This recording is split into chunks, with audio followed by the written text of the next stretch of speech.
Hello, and welcome to Riverside's Breast Cancer Awareness Month speaker series.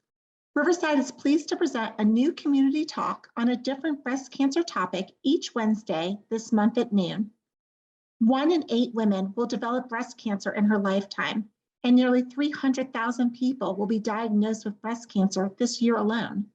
There is hope. Detecting cancer early when it's easier to treat is our best defense in our fight against breast cancer. In today's talk, Dr. Elizabeth Lunsford, OBGYN, and Dr. Benjamin Pettus, radiologist and fellowship-trained mammographer, are here to share with you the 3 components of early detection that may save your life or the life of those you love.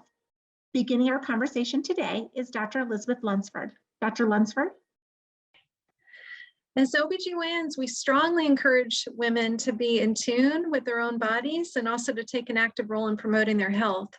And one area of specialty for OBGYNs is breast health. Breast cancer continues to be a major cancer risk factor for women over the course of their lifetime. About 11% of women can develop breast cancer, which is about 1 in every 8 women.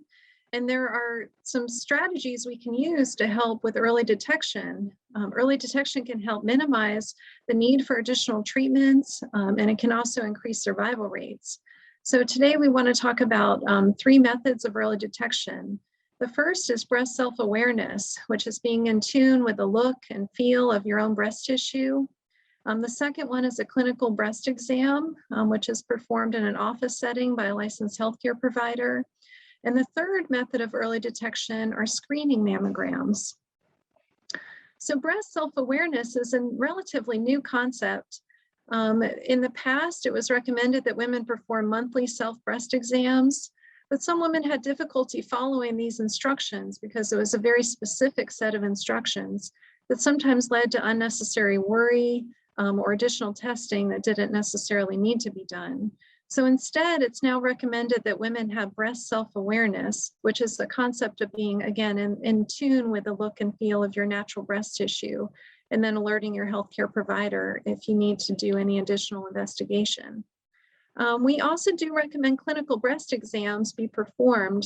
Again, those are exams that are performed in an office setting by a licensed healthcare professional, someone such as a physician or a nurse practitioner.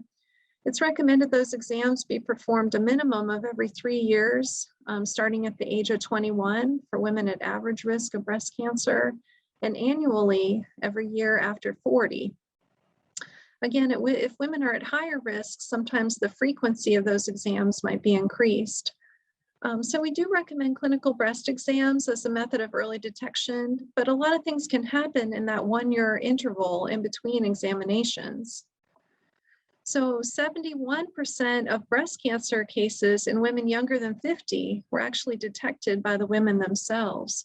So that's why it's so important for women to be alert of and in tune with what their own bodies feel like. About 50% of breast cancers in women over the age of 50 were also self-detected. So some of the signs that you want to be looking for in terms of breast self-awareness are if you see any of these symptoms. So if you see a change in the shape of your breast, such as if your breast becomes retracted in a certain spot, we call that a dimpling or a retraction. If you notice that the nipple changes suddenly, whereas before the nipple had been everted or more on the outside, and now suddenly it becomes inverted, that can be a sign that needs to be investigated.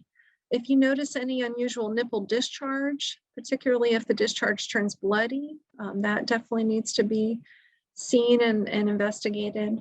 If you notice any red or scaly or thickened skin, if you have new onset breast pain, or if you develop a lump in your breast, particularly a firm lump, but really any new change in your breast consistency or any new changes, we recommend you report those to your healthcare provider.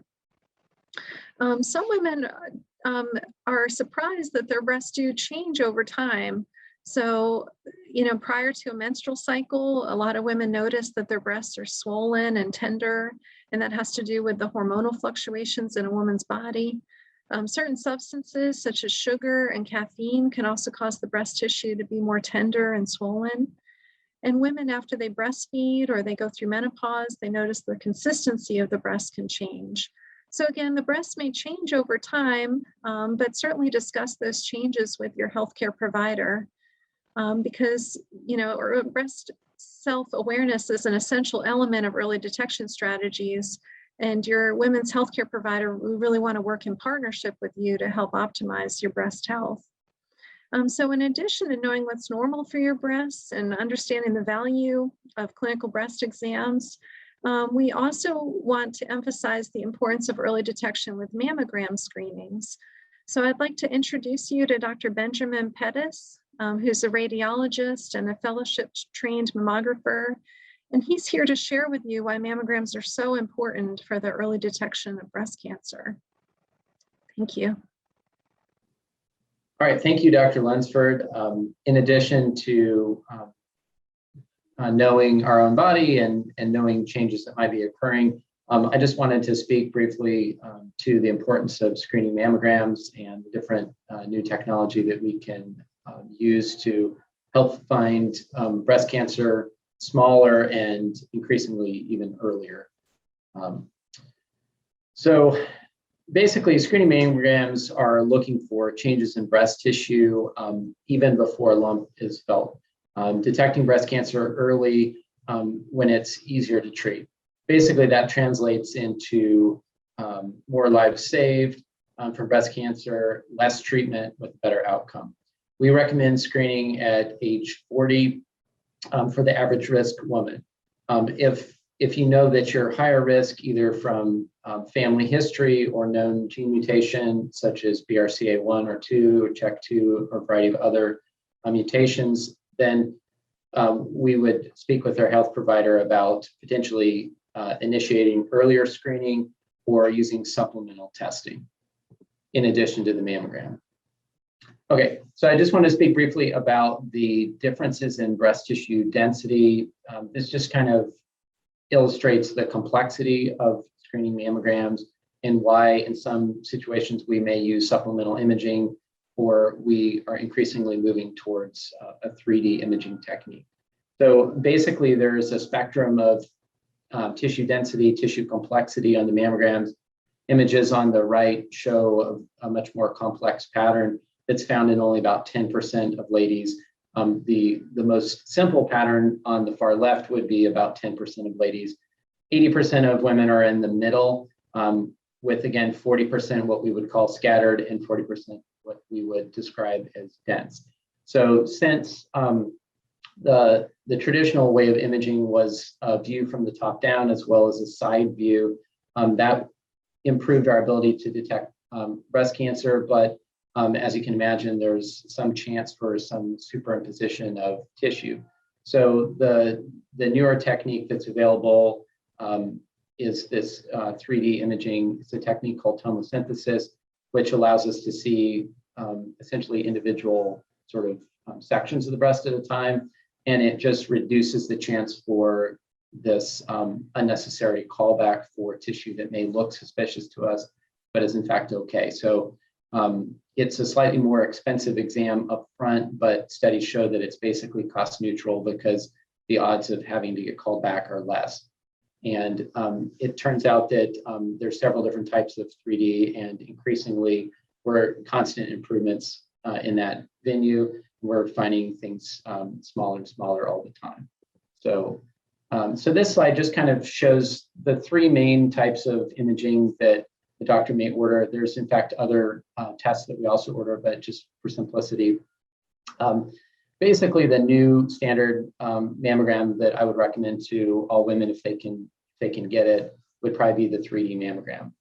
Some ladies, if positioning is really challenging, for example, they have some sort of kyphotic curvature in their chest, or they have some more challenges, the 2D would probably be better in that situation. But for the majority of women, we would recommend the 3D just because the odds of getting called back from the screen are less, and our ability to find things as small and early as possible would be better.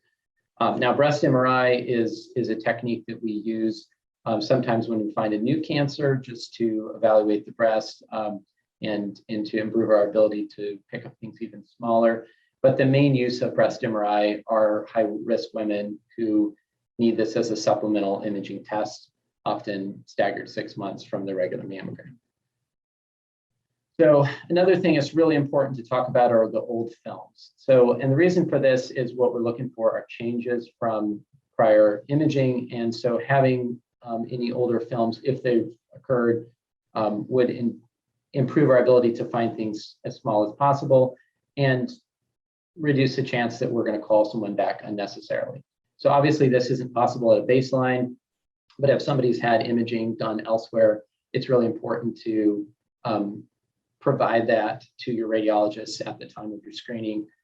It'll just help to make sure that you get your results as soon as possible and get the most accurate possible interpretation. Finally, we just don't want to delay cancer screening. So basically, just to reassure everybody that we have safety measures in place at all of our centers, and that while it's not a hard and fast stop related to the timing from the COVID vaccination, if someone is without symptoms, it's probably best to schedule 4 to 6 weeks after the second of the 2 dose, or presumably after a booster, although that's to be determined. For ladies with symptoms, I would recommend just coming in now. We don't really want to delay. And then finally, just to encourage everybody to encourage your family members and loved ones, friends, to get screened. Nationally, only about 60% of women get screening, and it's unfortunate because we really do find things much smaller and earlier in the ladies with screening. So we can't change what's there, but if we can find it small and early, again, it's much better outcome and much less treatment. So really wish everyone would get screened. And talk to your providers if you have any questions or concerns about screening. And hopefully they can address those so that you're at peace about why we screen. Thank you, Dr. Pettus and Dr. Lunsford, for providing this important information about early detection of breast cancer with us today. Riverside invites you to share this information with your friends and your family. Together, the more we share the message of early detection of breast cancer, the more lives we may impact. I hope everyone enjoyed today's presentation and invite you to a new breast cancer awareness talk each Wednesday this month at noon. Have a good afternoon.